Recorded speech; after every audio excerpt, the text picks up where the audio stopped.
I'd like to start this program by bringing the Turner Chair of Entrepreneurship and Professor of Entrepreneurship to the stage. He is also the founding president of USASBE and also started an organization that many of us are involved in, CEO, Collegiate Entrepreneurs Organization. He's an amazing person who has done so much for all of us, so much for all of our discipline.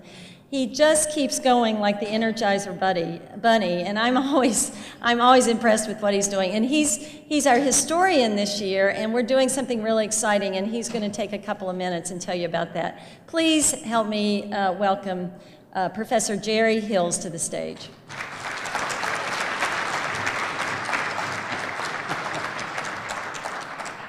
Good morning. My deep voice usually wakes everyone up, and even though that may be painful, but yeah, Rebecca just summed it up. In fact, I should probably just end it right there. But I have three invitations. I can't tell you how proud I am to have been a co-founder of USASBE and to have served as the first president of USASBE. But the reward that I get for that after a few decades is to be the USASBE historian, dating back to 1981-82. And I'd like to invite all of you to consider attending a session mid-afternoon tomorrow, because as the USASBE historian, we're going to do some videotaping of how USASBE developed. And I would suggest to you that it truly was an entrepreneurial act, a set of acts, really. The second invitation I have is, Rebecca just mentioned CEO. CEO, as you I hope know, is a Collegiate Entrepreneurs Organization, and I am the co-founder CEO, and we have student clubs on about 240 campuses, and if you don't have an entrepreneurship club, stop by the CEO exhibit table here at the conference and be opportunistic, because we're doing everything we can to continue to build CEO. Last November, beginning of November, we had 1,400 students and faculty in attendance, and we'll be doing that again and more, we hope, in Chicago this coming fall.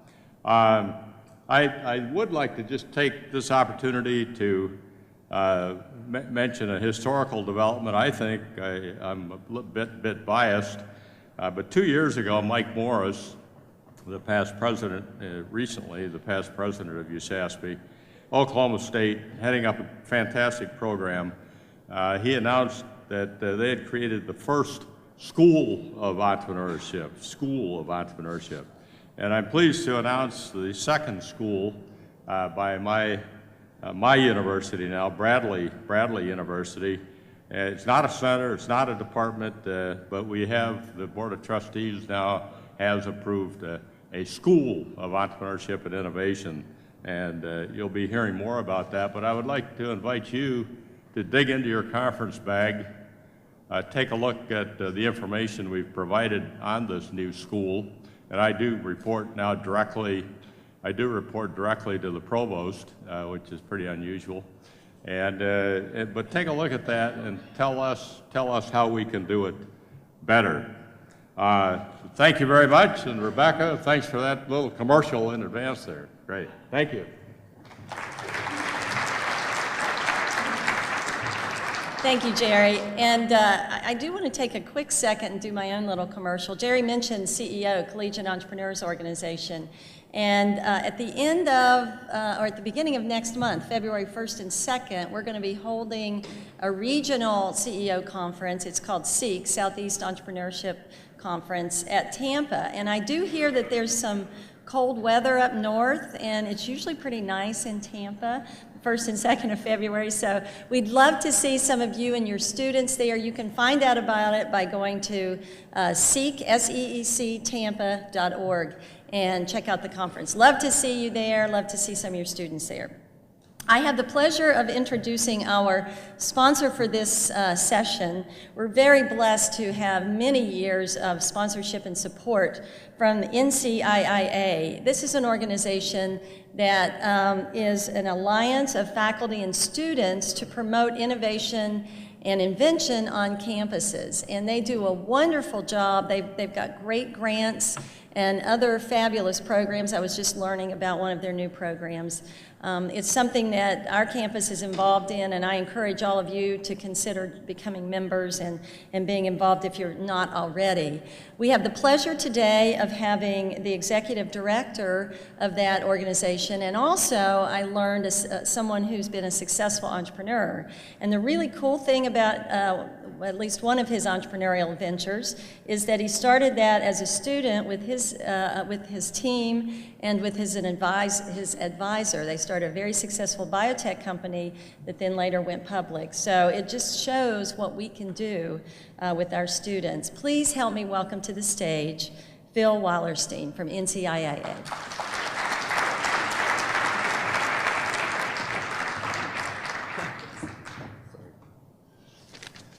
Thank you, Rebecca.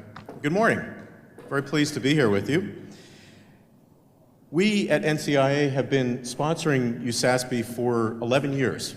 And as I prepared to come out here and wanted to look back on our history with USASBE, we realized that this is actually a very important community. And thinking about, why do we keep sponsoring this organization? We do a lot of grant making and sponsorship of worthy events. But USASBE is one that we've stuck with through the years, and in part because of the tenacity of the USASBE leadership in bringing forward the needs of the organization and making an articulate case for it. But really it's because it aligns with our mission around community, interdisciplinarity, and the focus on really the key tool for making change in the world, which is entrepreneurship, in my opinion. It brings together this community of educators, provides a forum for interdisciplinary exchange, both through the conference and other kinds of publications and activities, and most importantly, has a very action-oriented approach to its work. So that is obvious, I think, if you think in terms of entrepreneurship, that it really is an endeavor that is only embodied in motion or only realized in motion. So the kind of passion that you've got for activating your students and for actually driving forward change and encouraging the leadership that's going to make change in the world coming in the next generation. We at NCIA have a focus on creating the next generation of technology innovators and entrepreneurs. We focus on invention, innovation, and entrepreneurship. And I've worked with quite a few of you over the years, but I know, and it's really great to see how many fresh faces there are in the room here. I wanted to just cue up a quick video that maybe gives you a better overview of what we do than I could articulate in a short period of time.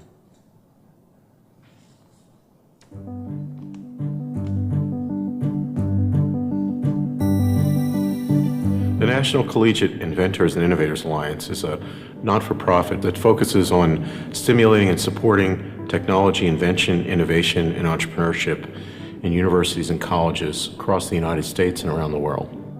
There's an incredible opportunity for invention and innovation and the translation of invention into practical products. NCIA is a starting point for all of that, to be able to take inventions through innovation into entrepreneurial endeavors. There is an unstoppable revolution by students. They want to learn to make a difference in addition to learning how to make a living. For the past 15 years, NCIA has been thinking about entrepreneurship education. And we always say that we're trying to evolve to things, and as we come up with an innovative idea, we realize NCIA is already working on those types of things. There aren't many organizations that bring together engineering, business, industrial design, economics, art. It's really, one of the true multidisciplinary organizations. They're really at the very start of the innovation process, and I think they're serving an essential need. NCIA is actually the realization of a vision of our founder at the Lemelson Foundation, Jerry Lemelson. His vision started with the idea that if he put in place a program to create e-teams, entrepreneurial teams of students taking their creativity, their energy, that in 10 years, hundreds of teams would emerge that would actually change the face of the U.S. economy And NCIA is taking forward that vision in a very sort of practical way. We provide faculty with funding to create new courses and programs all around technology innovation and entrepreneurship. We work with our grantees to accelerate their venture progress, and we do so in a series of hands-on workshops. We focus on providing experiential learning opportunities for teams of students, faculty, and outside mentors to come together around the pursuit of an invention and moving it forward from the initial proof of concept to the validation of a commercially viable idea.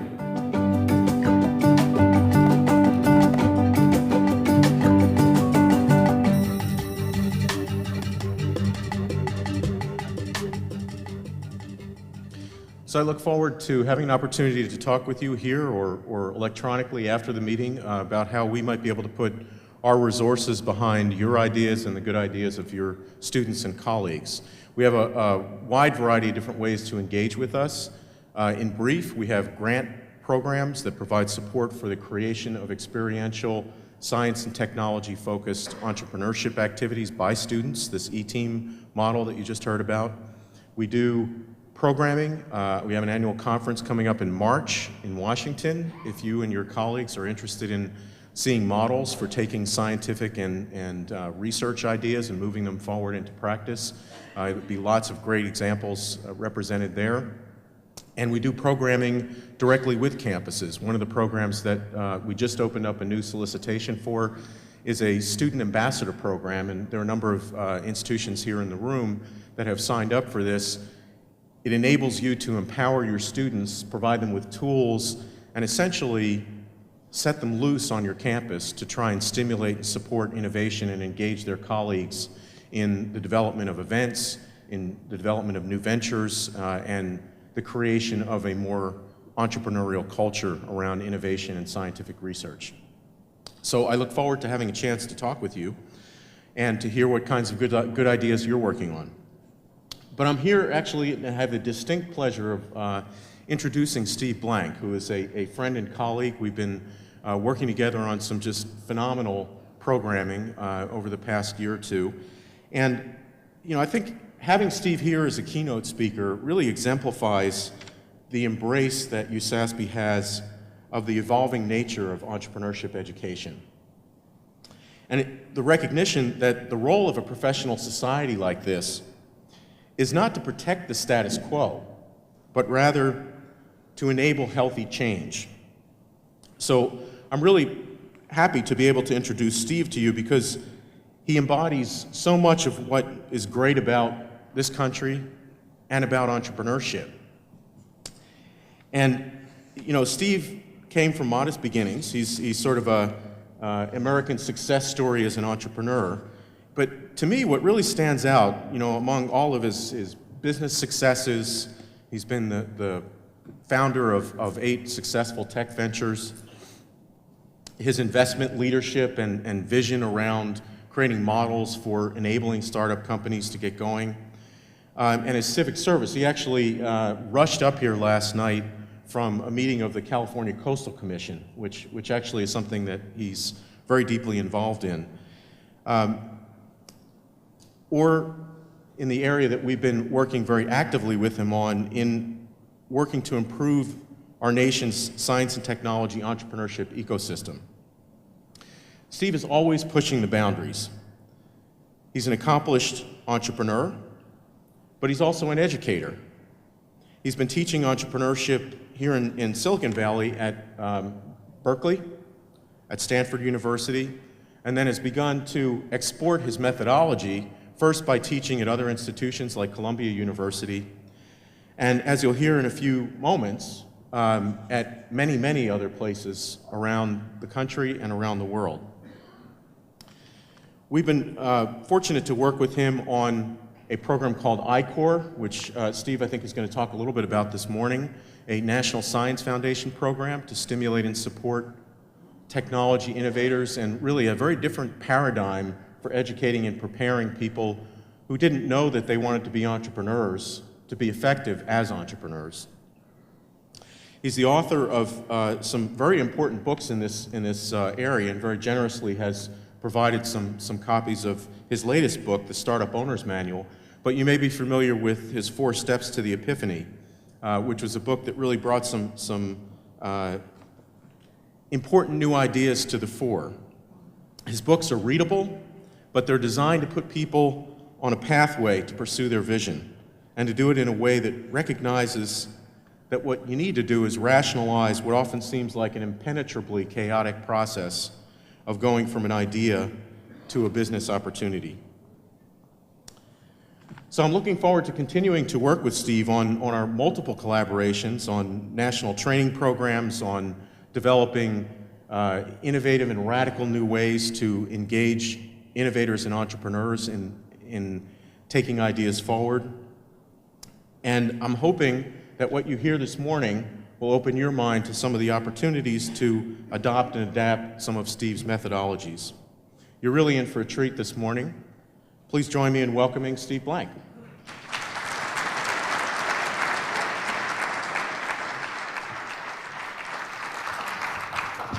Thank you, Phil. So I'm honored to be here this morning in front of a whole series of educators, and I'm really interested in the gradient in the room. It's kind of a classroom where everybody kind of on the right is going, well, if it's okay, I'll kind of take a chair, but I'm not sure. And everybody on the left goes, okay, we're here for the duration. So thank you guys over here. And the rest of you, you actually could move in. It's going to be fun. And there are free books. It's okay. And for the rest of you in the middle, luckily I made them take the tomatoes away from the tables, because some of you are going to be throwing them by the time I'm done. Because some of the things I'm going to be saying are fairly radical, though, you know, like all new radical things, they tend to be adopted over time. And so I'm going to be sharing with you less so what you should do and more so kind of my journey in entrepreneurial education. As Phil mentioned, I'm not a professional educator. I think that title is earned by people like you. I just kind of do drive-by teaching. My career truly was as an entrepreneur in 8 startups. While Phil mentioned the 4 IPOs, I guess I'm proudest of the 2 craters I left, a couple of them so deep they have their own iridium layer. And some of you could explain that to the others. Those failures actually taught me a lot more about entrepreneurship than the successes. I mean, the successes are fun and it let me retire, blah, blah, blah. But it also told me that the story we were teaching about entrepreneurship was actually not true, is that startups actually go from failure to failure. They don't unfold like some business plan.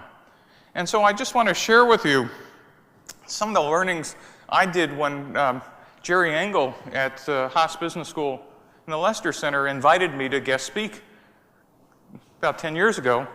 And you know, he said, gee, Steve, you tell stories, why don't you come in and you can be some guest speaker? And I said, well, I'm happy to guest speak, but I have some ideas and I want to share them. He said, well, why don't you just see if you want to teach? And the first thing I encountered when I went into a classroom was listening to other educators talk about entrepreneurship. I thought I had landed on the moon.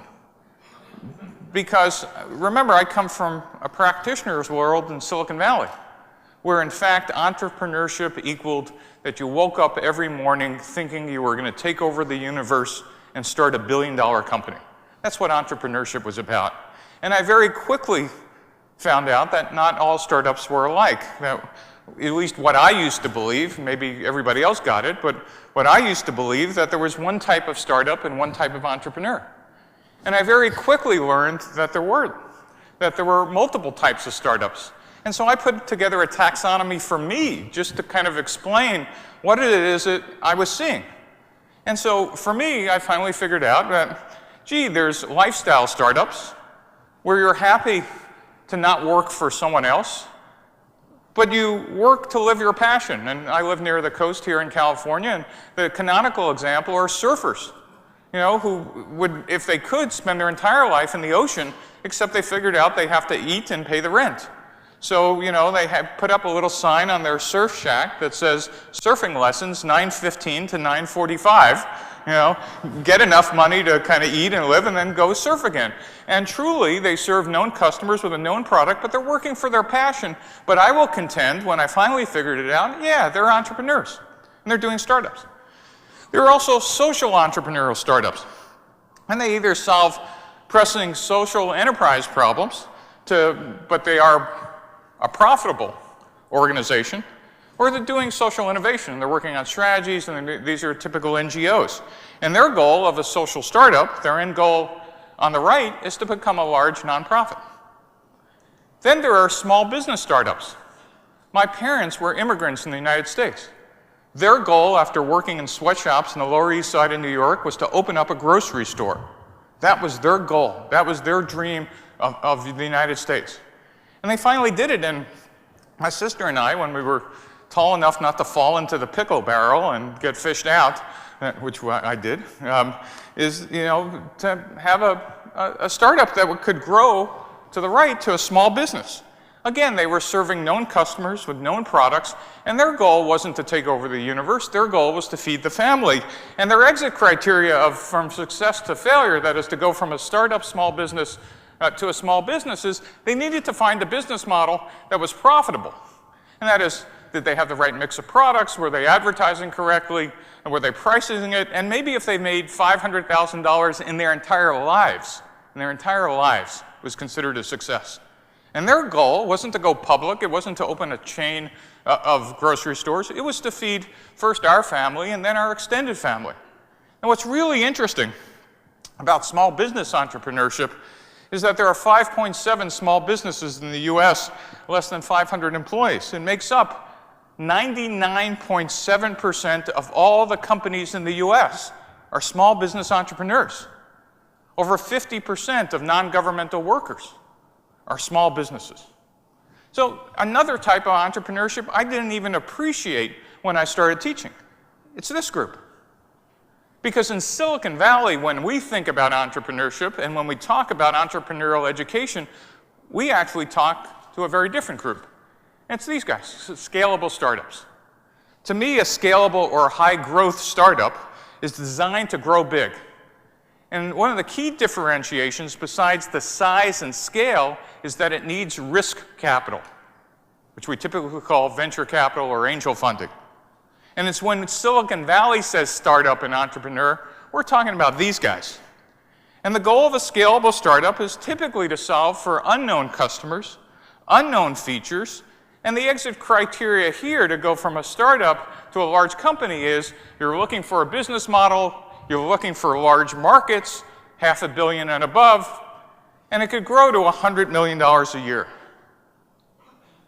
The last type of startup that's kind of Silicon Valley oriented has kind of just emerged in the last couple of years, and that's what I'll call a buyable startup. A buyable startup is, gee, I'm now making an app for iOS or Android or some cloud app, typically internet, mobile, gaming apps, and the goal here is to sell to a large company. I can have a nice exit, $5 to $50 million, it's an acquisition. I wasn't taking over the universe, but it's still a startup. And in fact, in colleges and universities, almost, every 22-year-old has some app business going on in their dorm. Still, that's entrepreneurship. The last part, by the way, is large company entrepreneurship. 15 years ago, Clayton Christensen gave us a language of sustaining versus disruptive innovation, and his point was large companies do sustaining innovation incredibly well. That is, they continually improve products that serve existing markets and known customers and known product features. This is what large companies do, it's execution. But go ask RIM and Nokia how that works. These were some of the world's best sustaining innovation companies. These were not stupid companies. These were very smart every year. Better products, cheaper products, faster products. What happened to them was not that they screwed up sustaining innovation, they missed disruptive innovation. They missed it completely. New market, new technology, new customers, new channel, new blue ocean strategy. Steve Jobs put it all together and left these guys in the dust. And so when large companies think about entrepreneurship and innovation, they're thinking about, do we build it? Do we partner? Do we acquire? If we acquire, is it intellectual property or talent or product or customers or businesses? And disruptive innovation looks a lot like inside a large corporation, like an internal startup.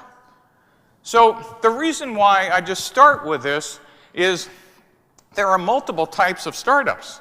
And for educators, the first thing I always ask when I look at a group like this is, so who are you teaching? If you can't articulate, oh, our students are focused on X, or we're focused on core, we're in business school. Really? So are you doing corporate entrepreneurship? Oh. Are you doing scalable startups? Oh. They're not the same, guys, right? I mean, well, at their core, their strategies are the same. You need to declare a major yourself. Here's who our audience is, and this broad brush of all entrepreneurs are the same, not on this planet, or at least not from my point of view. And once I was able to articulate this difference, it helped me put together syllabuses and strategies, and then curriculums that actually addressed each one of these audiences. So that was the first idea I want to get. Does this make sense? Just kind of babbling. The second thing I started thinking about, and this is just my journey, is what I call search versus execution. And I'm going to give you the punchline way up front.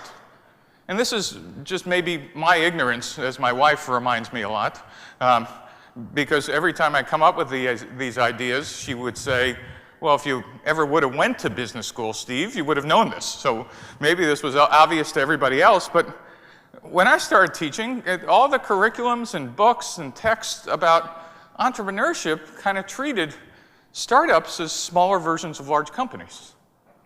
Big idea. What we now know is that's not true. And the distinction that distinguishes startups from large companies is this difference between what I call search versus execution. I'll explain in a sec. Again, the belief, at least as I understood it, was implicitly, no one ever said this, but implicitly, everything that large companies do, startups do, but smaller.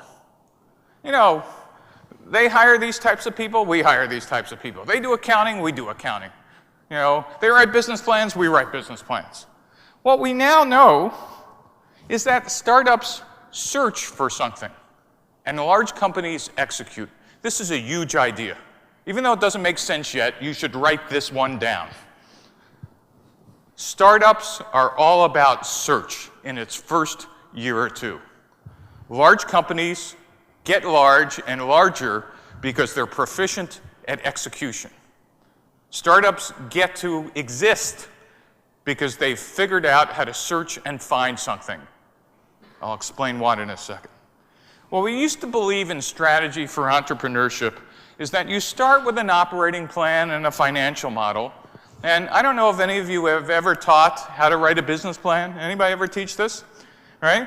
Well, I was on the receiving end of this for 21 years. For 21 years, I'd write these things. And by the way, I'm happy to admit, for the first 5 years as an educator, I teach this stuff. Hey, yeah, look, you format it correctly and nice fonts, and here's the sections on team, and did you do enough research? And it was great. Until I actually realized the following. I was actually able to get an actual photo of what happens when my plan had first contact with customers. I wrote the plan, and then I went out to the field and took a photo of what happened when a business plan hits customers. Because the reality is, as a practitioner, no business plan survives first contact with customers. None. None. And this is why we took tomatoes and hard objects off your tables. We've been wasting everybody's time. It felt good. It gave us something to grade. It made us look like we were educators and we were actually teaching something valuable. The other piece we used to believe, and then I'll explain where this fits, because I'm not saying we never do operating plans. The other thing we used to believe is all I need is a 5-year forecast, right? We would teach income statement, balance sheet, and cash flow in the back end, right? How to do that and forecast and what are your initial assumptions. Making entrepreneurs and students do a 5-year plan on a series of unknowns without ever once thinking, in the 30 or 40 years we've been doing this as a community, not only as educators, but as venture capitalists, that the only other people to require 5-year plans was the Soviet Union. And so, you know, it just dawned on me that what we had was a whole theory about execution. Go write the plan. And the first thing I started asking was, is this all there is? Because this doesn't match what really happens outside the classroom or outside, you know, your planning room. There's something a mismatch about what really goes on in the real world. And the little light bulb I had was, well, we were talking about execution, but we really needed to be thinking about searching for what the data meant before we sent students or entrepreneurs into a library looking at market size and market research. And I point students to market research firms. I used to do that all the time. You know, like go look at the data, go in the library, etc. I've now concluded that market research firms, who I love, are awesome at predicting the past. Because if they were great at predicting the future, they'd be running hedge funds. So what is it we're searching for and we want to have our students searching for? So I started reading, and you know, you're all familiar probably much more than me with the whole literature on entrepreneurship. And historically, as you know, first entrepreneurship class, Miles Mace at Harvard, 1947. Stanford had a small business class, 1953. A whole set of text all the way from Mace at Harvard to Christensen. And basically, entrepreneurship was thought of small business, family businesses, high-tech businesses, but they were basically thought as execution-oriented strategies. That's what I would do. And so after I read all this stuff, it came to me that there were a few hypotheses that I was going to articulate that I wasn't hearing from anybody else. First, I'll emphasize it again. Startups are not smaller versions of large companies.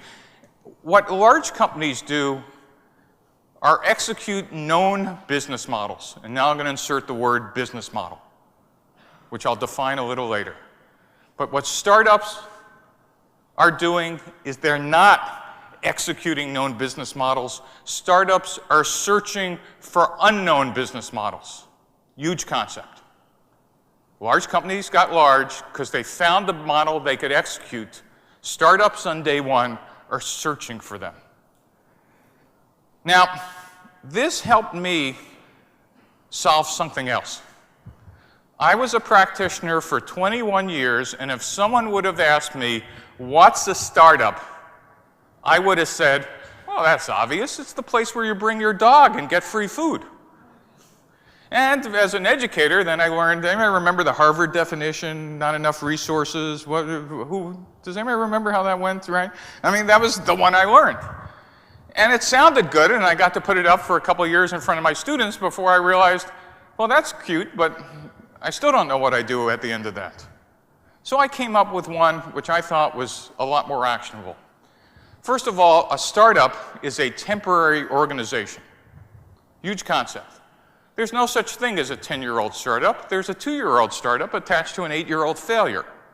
The goal of a startup is not to become a startup, which sometimes, as you're an entrepreneur, it's very comfortable. Particularly, anybody ever see these incubators and accelerators? And my favorite one is I went to one, I was teaching in Delft in the Netherlands, and they showed me their incubator, and they were really proud that, gee, you know, some of our people have been here 3 years, and we have a 95% retention rate. And I went, I consider that a 95% failure rate. And for those of you who aren't laughing, in an incubator, you know, you want the entrepreneurs losing sleep. It's not a bed and breakfast. And if you're treating it like one, so anyway, a startup's a temporary organization designed to search. Oh, what's it designed to search for? For something repeatable and scalable. What's repeatable? Well, whatever I did on Monday has to work on Friday.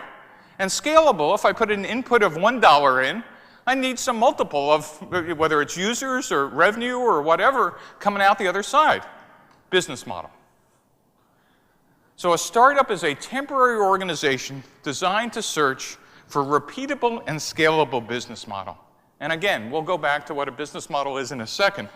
But this definition allows us to understand why startups fail. Startups fail because they confuse searching for a business model with executing a business model. When I grew up, the typical way you did a company is you wrote a plan, you ran around with your idea to venture capitalists, you raised a couple $1,000,000, and then you turned to Appendix A in the board meeting, your revenue plan, and you tried to make the plan, assuming that because you wrote it down and a brand name venture capitalist was dumb enough to give you money, you were blessed by God, without realizing that all you had on day one is a faith-based initiative. Would have worked great in the last administration, but faith-based initiatives are just that. They're a series of I believe with no facts. The real reality is, if we think about what entrepreneurship is, you have to believe on day one. As a passionate entrepreneur, you have to believe because you will go from failure to failure. But very quickly, you need to teach your students that they need to replace faith with facts as rapidly as possible. And we need a process, a set of tools to do that. And startups need their own tools different from those used in existing companies. So what are those tools? Part two. So let me start with what are those tools with what is it we're searching for? As I mentioned earlier, we're searching for a business model. Now, the word business model has been around entrepreneurship and entrepreneurial education for, I guess, about 15 or 20 years. And it used to be you could get two academics in a room discussing what a business model is and come out with 15 definitions. Probably still true today, but for me, Alexander Osterwalder kind of solved the argument. Right? Anybody see or read or teach Osterwalder's Business Model Generation book? For those of you who haven't, you need to get it. Osterwalder said, look, why don't we just declare that a business model is made up of 9 components? First of all, a business model is how a company creates value for itself and for its customers. And that what we want to teach students is that every startup, every large company, any organization needs to worry about 9 core things. It needs to worry about what's your value proposition, which I remind students is a fancy name for what product or service are you building. 2 is, who are you building it for? Who are the customers? And you might have multiple customer segments. 3 is, how are you getting the product from you to those customers? What's the channel or distribution channel? 4 is, how do you get, keep, and grow customers? Osterwalder calls that customer relationships. 5 is, how are you making money? What's the revenue model? And what's the pricing tactics? 6 is, what kind of resources do you need? Do you need a building? Do you need engineers? And what are the activities that your company needs to do to succeed? Is it engineering? Is it supply chain? Do you need any key partners? And then what are your cost structures? These 9 boxes make up a company's business model, and they provide a way to frame all the hypotheses for a startup. It's a big idea. On day one, all a startup has, whether it's written in an old-style business plan or drawn with yellow stickies on this business model, is a series of untested hypotheses. This is a key concept. Just because we wrote them down and you graded them do not make them true. They're more than likely wrong. But at least now we have a framework to articulate them. Great. We can now put them on a business model canvas. And what's interesting is if we treat them as hypotheses, not facts, we end up with our first search tool for strategy. That is, this business model canvas on the left ends up being the first tool for startups that we use to iterate and change, and we finally get it right, and we'll talk about how we get it right. It turns in, ultimately, to an operating plan with financial models. But first, we're going to have a tool for search for strategy. But the second thing we need to understand is that even if you use Osterwalder's business model canvas, again, suggest everybody, the book is great. Unlike mine, which is dense, impenetrable, almost unreasonable, that's why I'm giving it to you, Osterwalder draws in pictures. And in fact, you could extract his entire book in that one diagram. But it's an amazingly great book for students. They love it. But even when you use the business model canvas, and this is why Osterwalder and I spend a lot of time working together, what you have is a pretty set of 9 untested hypotheses. And here's where the insight comes in. What we need to do is teach students, how do you search for the truth? How do you know whether those hypotheses are facts or not? And the way we do that is with a process called customer development. Customer development is the piece that takes you outside the classroom, outside your building, and searches through a formal methodology to turn those hypotheses into facts. It turns a lecture class into an experiential class. And you'll hear me talk a little later on about entrepreneurship being experiential. This is a key part of the process. Customer development is all about hypothesis testing. It says everything I've put on the business model canvas is just a hypothesis. And I remind my students at Stanford that I allow them to use the word hypothesis because they pay $50,000 a year. But outside of Stanford, everybody else calls it guesses. And the National Science Foundation really loved the word hypothesis because then they said, Steve, you invented the scientific method for entrepreneurship. And I went, oh, you're the NSF? Okay, that works for me. But at the end, we're just guessing, but what we want to do is design a series of experiments to test those guesses.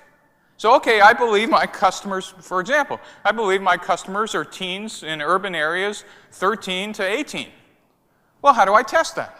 We'll set up a series of experiments, either online or impersonally, go out, talk to customers and find out, oh, my customers are actually women 45 to 55 in the Midwest.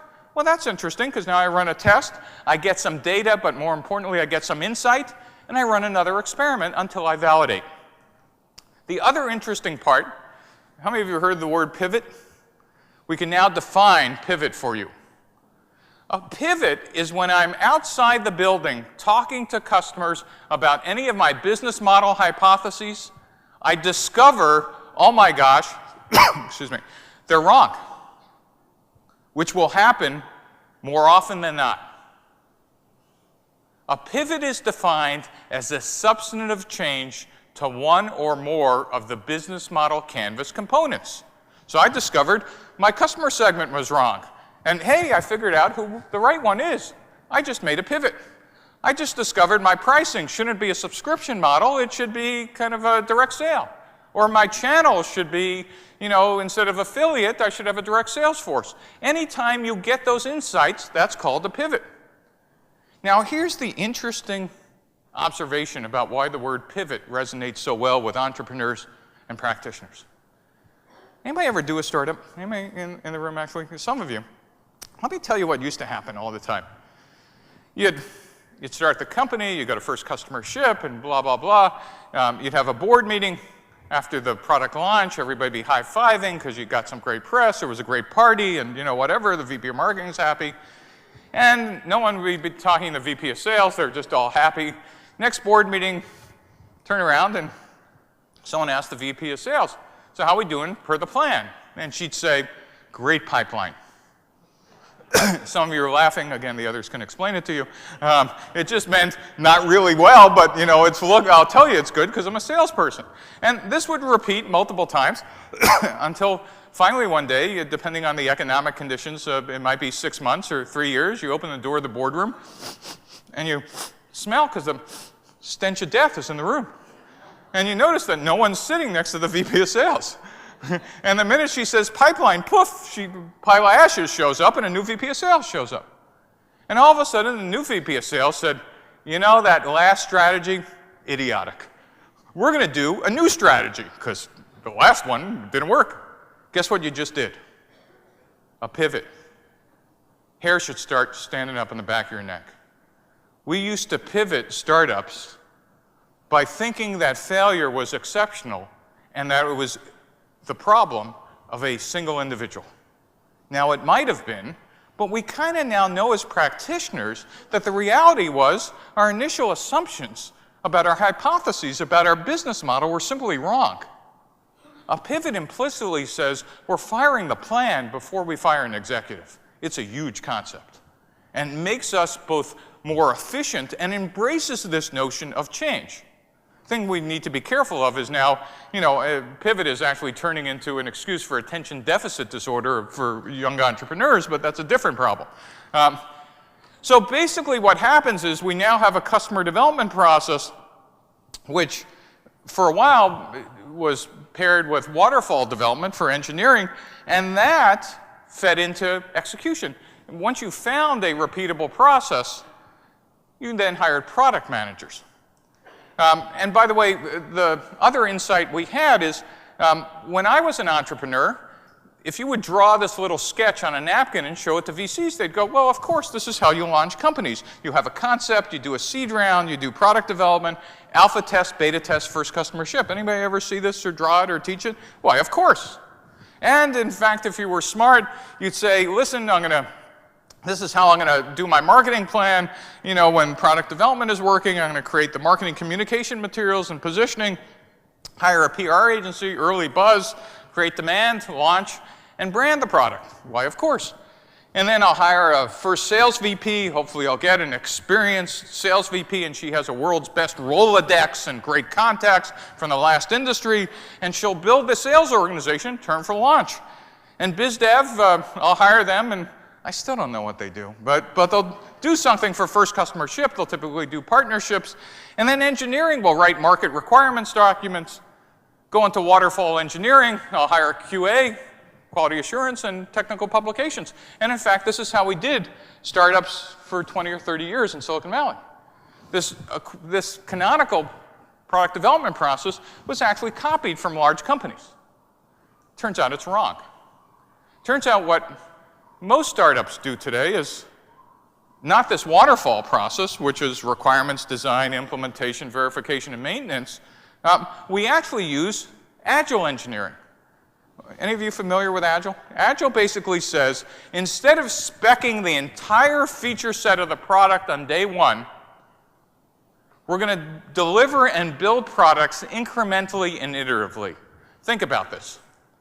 To build an entire feature set on day one said that what you needed to do was to understand every possible feature that customers needed, specify it, and then ship it in first customer ship. Implicitly, entrepreneurs said, well, of course I know how to do that. I know all about the customer and customer problem. Why? Well, because I wrote it down in my business plan. Turns out that was wrong. Turns out that 80 to 90% of most features ended up unused or unwanted by customers, whether it was hardware or software. And there was an enormous amount of waste. So now we couple customer development with something called agile development and allow engineers to actually build the product incrementally and iteratively based on feedback to customers. And so now we ended up with a startup model that had Osterwalder's business model, Canvas, a customer development process, and an agile engineering process as the way that you build new ventures. And those feed execution. The other piece we used to believe is organization. This one was really hard for me because when I finally ended up as CEO of startups, I thought, how great would it be if I could actually hire the world's most experienced VPs from large companies into my startup on day one? What a dream. What a dream. I'd be able to get a VP from Oracle or from IBM, and I'd be able to get them into my early stage venture. Nothing better, right? Because my plan said, I need a VP of sales, they're VP of sales. I need a VP of marketing, these are VPs of marketing. It turns out for 30 years in Silicon Valley, we could never figure out why large company execs almost always failed in their first startups. Almost always. What we really never realized is that while the titles are the same, the job specs are entirely different. This is, again, hair should be standing up back of your neck. It took us 30 years to realize this. The VP of sales in a large corporation does not do search for a business model. What do? They do execution. And in fact, the larger the company, the more divorced they are from any selling at all. In fact, their administrative staff is probably larger than your entire startup. I've had that happen multiple times. It's not that they didn't know how to sell early in their career. Of course they did. But their skill set now is more managerial and process-oriented. Yet what you want is executives capable of actually getting out and being wrong, rather than here's my world's best Rolodex of contacts that might be completely irrelevant right now. This is a huge idea. It says all the great people you think you need on day one are actually the wrong people. What you need is not to build and hire a functional organization. My vision on day one in a startup is, see, that would be me on top and everybody else would be working for me, and isn't this great? And no.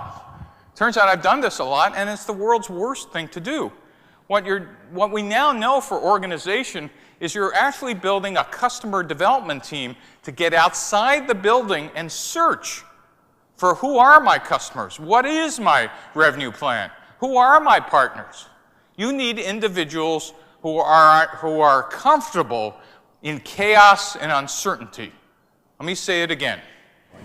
In the first year of a new venture, nothing is certain. Everything is chaotic. And if the founders and the management team in day one are not comfortable operating in a series of unknowns, you've built the wrong team. And as educators, we need to understand that the early team is different from the execution team just because of that reason. Not that we won't need those people, of course we will. It's when do we need them? And when we need them is when we found a repeatable and scalable model. That's when you pour it on and start hiring and scaling. And so now we've built a set of tools. Strategy, process, and organization eventually, when we get to execution, moves to the traditional tools we're all familiar with. But we now have a new set of tools. So, for summary, for this part, tools for search, business model, customer development, and agile engineering. So the last piece I want to talk about is, can we teach entrepreneurship?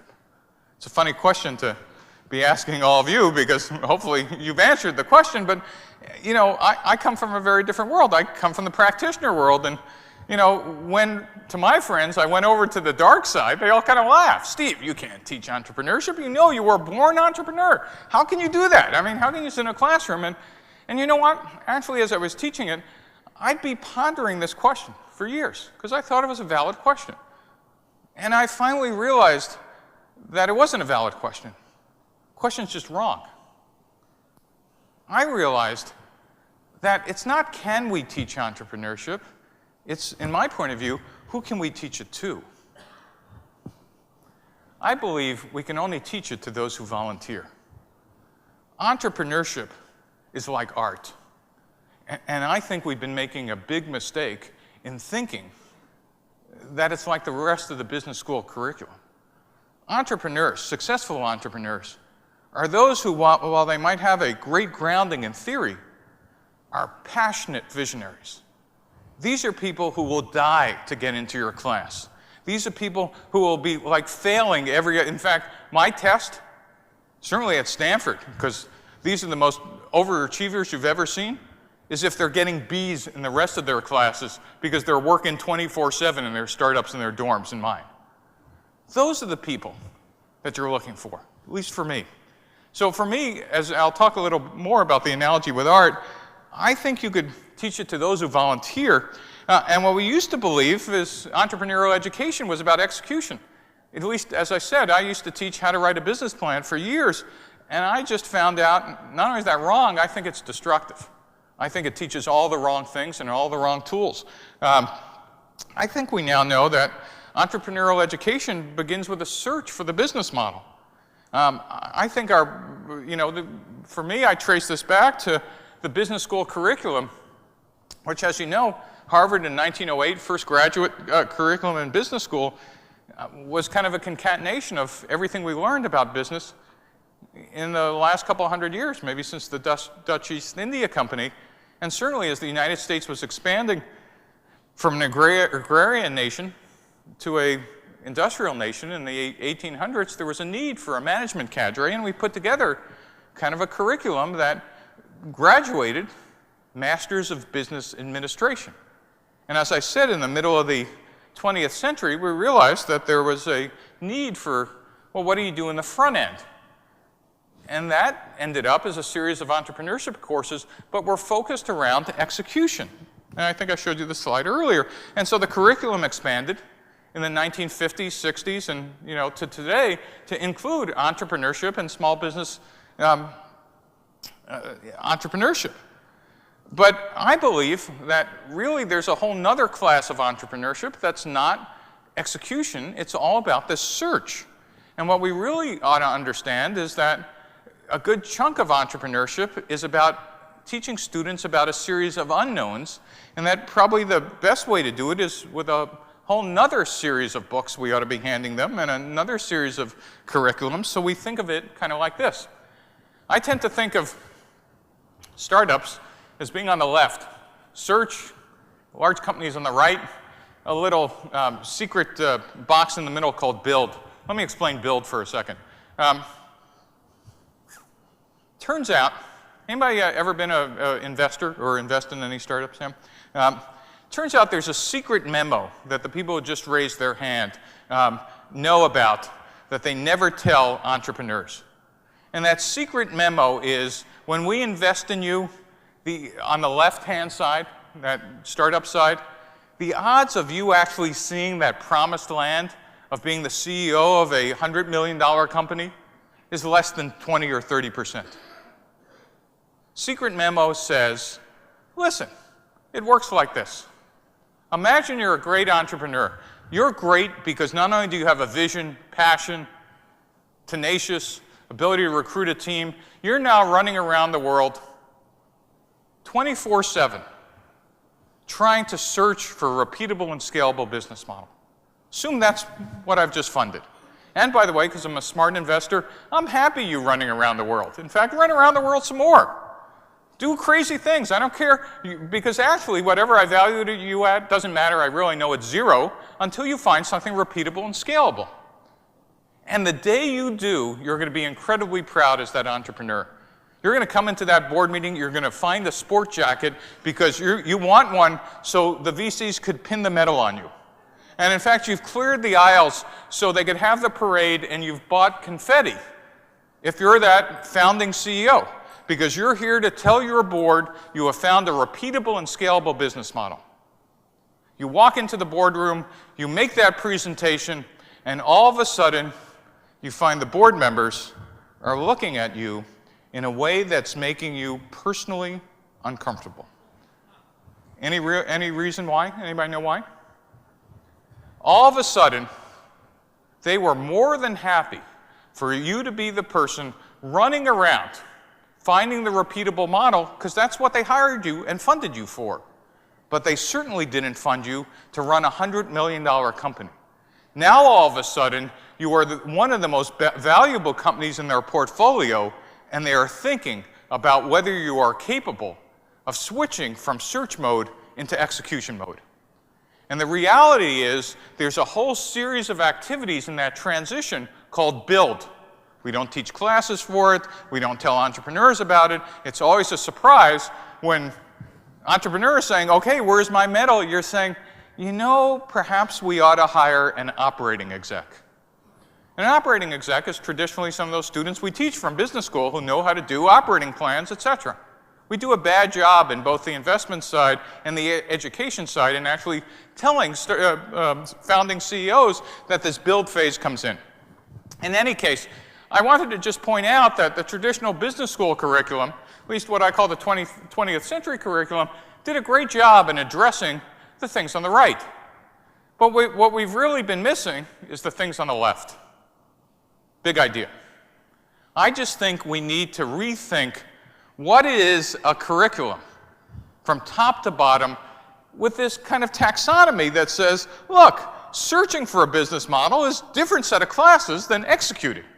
And, you know, we could slice this. This is a canonical model. Feel free to take it, et cetera. But it's just the idea that says the things we ought to be teaching are business models, customer development, you know, creativity and innovation. Tina Selig's great class out of Stanford.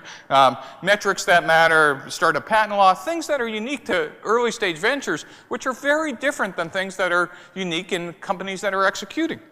And one of the classes I teach and wrote is this thing on the bottom called the Lean Launchpad. I don't know if any of you have heard of it. It was basically a way to put all these pieces together. Putting search first is a radical change. It's not just another methodology. And because what we used to believe, at least I used to believe for instructional strategies, is that cases and business plans were good entrepreneurial tools. Another area for please don't throw large objects. I believe, in fact, they're destructive for teaching entrepreneurship. They're great at teaching execution. I taught cases for years. I could, you know, show you my list of, you know, I was like HBR's best customer. But I think cases in a classroom is just inane for teaching what really should be experiential. It's a big idea. I think teaching entrepreneurship just in theory is like teaching sex with just theory. You kind of want some practice in there. Only half of you are laughing. Don't ask anybody to explain that. You'll get slapped. I think, this is again my opinion, is entrepreneurship should be closer to modeling the arts. Theory, and yes, I believe in theory, but intensive practice. We're not embarrassed that we teach art in universities, and yes, there's music theory and sculpture theory and color mixing, but damn it, we teach a lot of hands-on. You know, there's tons of practice. And if your curriculum doesn't have this mix of theory and practice, I don't know what you're teaching. Because in the real world, they're not like, you know, yes, you look at an operating plan, but in an early stage venture, you know, it's chaotic. Stuff's flying around you all the time. So what would replace cases? Business model patterns. I want to actually use the Osterwalder canvas and say, show me Apple on day one. What happened? How did they move from here to here? Show me Facebook as a startup and here to here. How did, you know, what happened to Nokia? Why was, you know, what did TiVo do right or wrong? These are the things I'd be doing. Experiential immersion. National Science Foundation.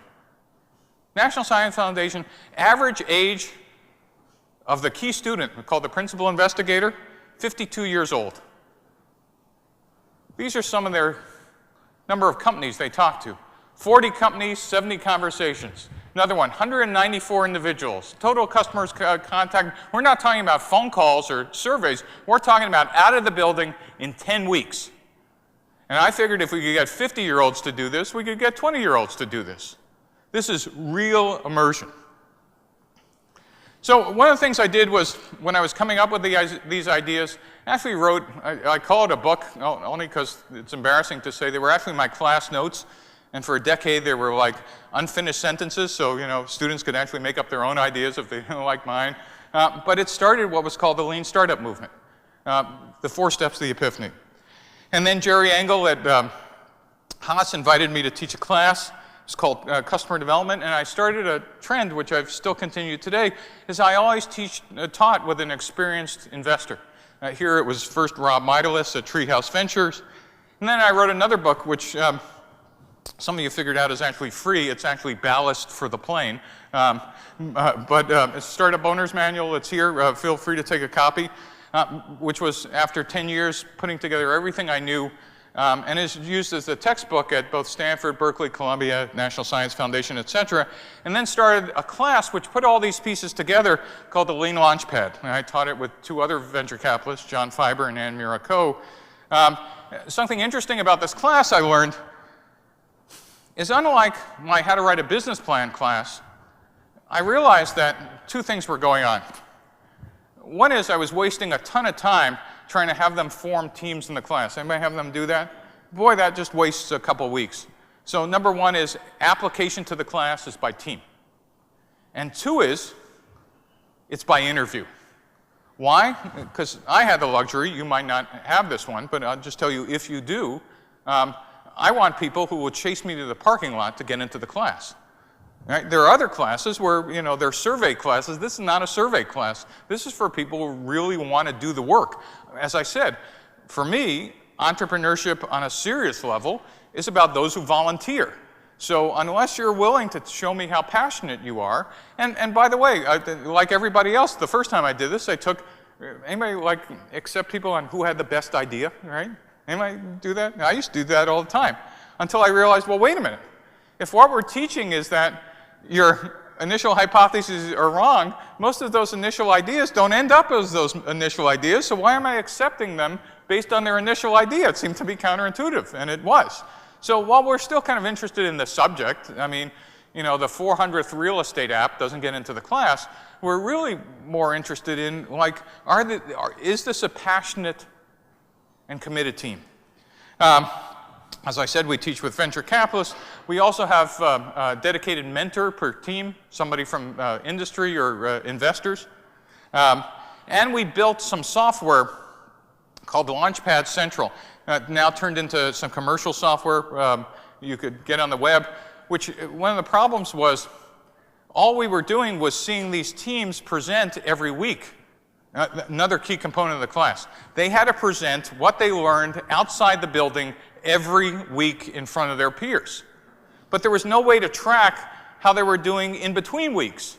So we started making them use WordPress to blog every customer activity, but that was kind of hard because then we had to look at every WordPress blog. So we built a tool that actually captures every customer interview they have. They take photos, they make audio tapes, they do videos, every A/B test they run, every survey they run, they post on this tool, and in between the class, as they do that, we automatically get an email that allows us to comment before they show up in the class every week with their presentation. So by the time they're standing in front of us, we've actually seen what they've done every day.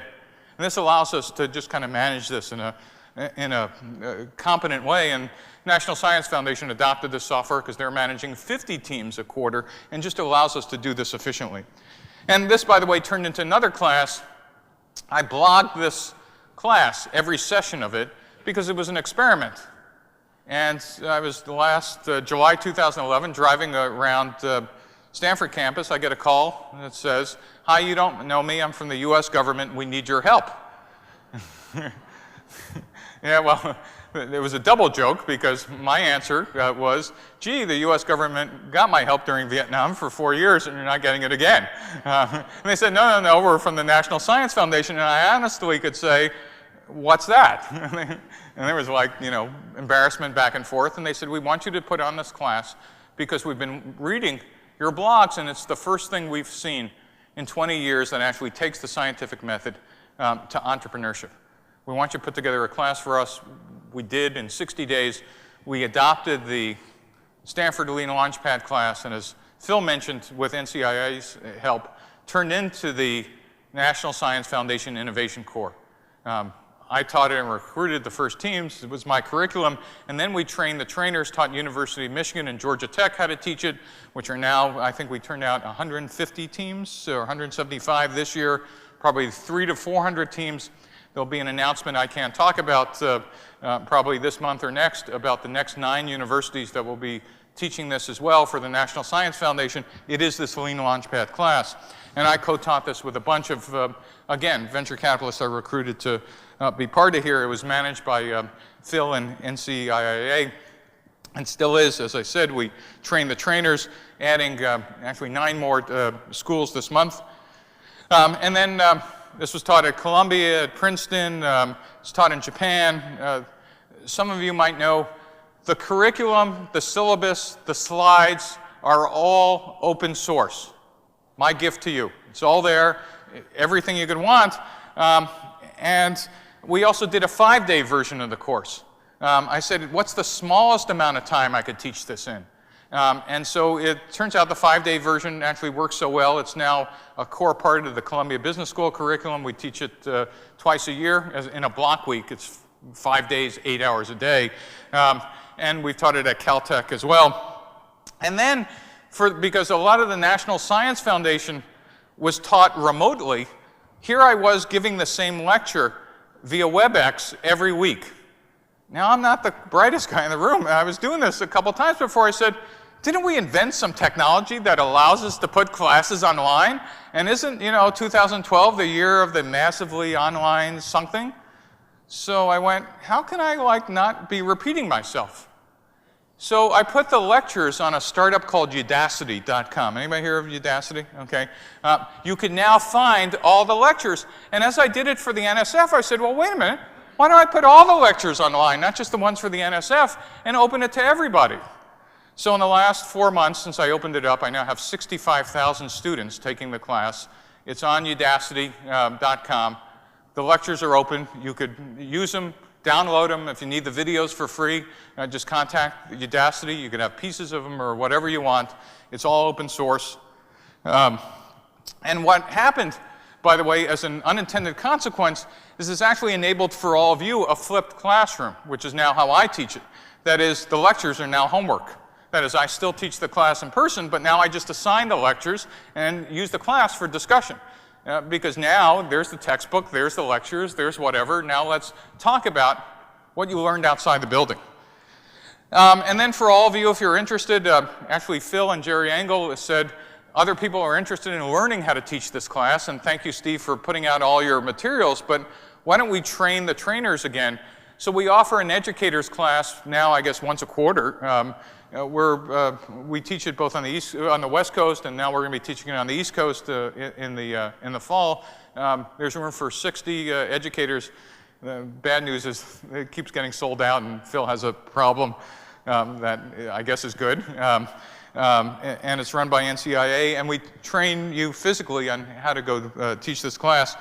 And the last thing, and I'm almost done, is I had a bigger goal. This is all nice, but how do I create 10,000 startups worldwide? That was my goal for the next couple of years. I want to create 10,000 startups.